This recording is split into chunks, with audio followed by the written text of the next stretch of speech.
And thanks for joining us. Here's what I have at the top of the stack. Being a citizen offers us all kinds of constitutional protections. It's just one of the things that makes our citizenship so valuable in this country. If arrested, we have the right to remain silent. We have the right to be represented by a lawyer. If we cannot afford one, one will be provided, and so on. You know the Miranda warnings, don't you?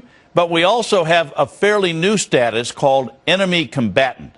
Can a citizen be an enemy combatant and lose his or her constitutional protections? Joining me now, Fox News senior judicial analyst Judge Andrew Napolitano. Can they? Well, I can't answer it with a yes or no. A strict reading of the Constitution would say no, and it doesn't matter if the person is a citizen, because the clause of the Constitution that guarantees due process, that's the clause in the Fifth Amendment. Basically, if the government wants life, liberty, or property, it has to give you due process, which means basically a jury trial. That clause protects persons. It doesn't distinguish between citizens and non-citizens. Congress has come along and written legislation signed by the president, so it's the law of the land, creating this enemy combatant status. And it has two components. One is interrogation, the other is trial. The statute prohibits an American citizen from being tried as an enemy combatant. A trial of an enemy combatant would be before a military tribunal in Guantanamo Bay. That doesn't happen to American citizens. Those are the terrorists that are picked up on the battlefield somewhere out of this country. Theoretically, yes. Okay. The other component of enemy combatant is for interrogation. Congress has enacted this legislation, which basically says the president can swoop down and take a suspect away from the Justice Department and deliver him to the Defense Department. And there, he'll be held incommunicado, totally, no lawyer, no family, no one. And there he can be interrogated by intelligence officials, not prosecutors, for what this person knows about intelligence threats to the United States for 30 days. So far as we know, this has not yet happened under this statute to an American citizen. In this particular case, there is no clear evidence that the defendant, Dzhokhar, has unambiguous ties to a foreign power. The linchpin of taking the person from the Justice Department and delivering them to the Defense Department is unambiguous ties to a foreign power with which we're at war. All right. We're only at war with two foreign powers, the Taliban and Al-Qaeda. All right.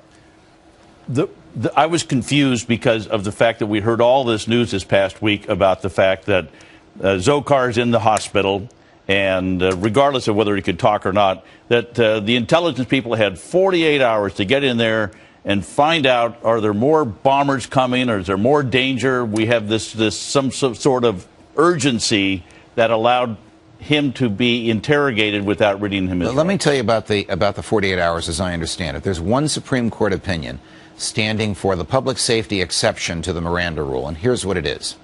If at the scene of an arrest, before the defendant is confined, before they can say anything to him, before they can even ask him for his name, they can say to him, "Where's the other gun? Who else is with you?" The type of spontaneous utterance you would expect a police officer to ask a person he's arresting in order for the safety of the police officer. The immediate Correct. action. That's the public safety exception. It does not go to interrogation in a jail cell or a hospital room. That 48 hours was authorized by the Attorney General of the United States in defiance of the Miranda rule, which says you have to give the Miranda warning as soon as the coast is clear. Eric Holder? Yes. The coast He just came up with this? Well, I don't know where he came up with it, and I didn't see this in writing. But our sources have told us that the people interrogating him in the hospital room were told they had 48 hours. Now, they work for the Attorney General. So somewhere in the chain of command between interrogator and Attorney General came this 48-hour thing. But here's the conundrum. Once he's arrested, they have to file a criminal complaint in order legally to justify his confinement.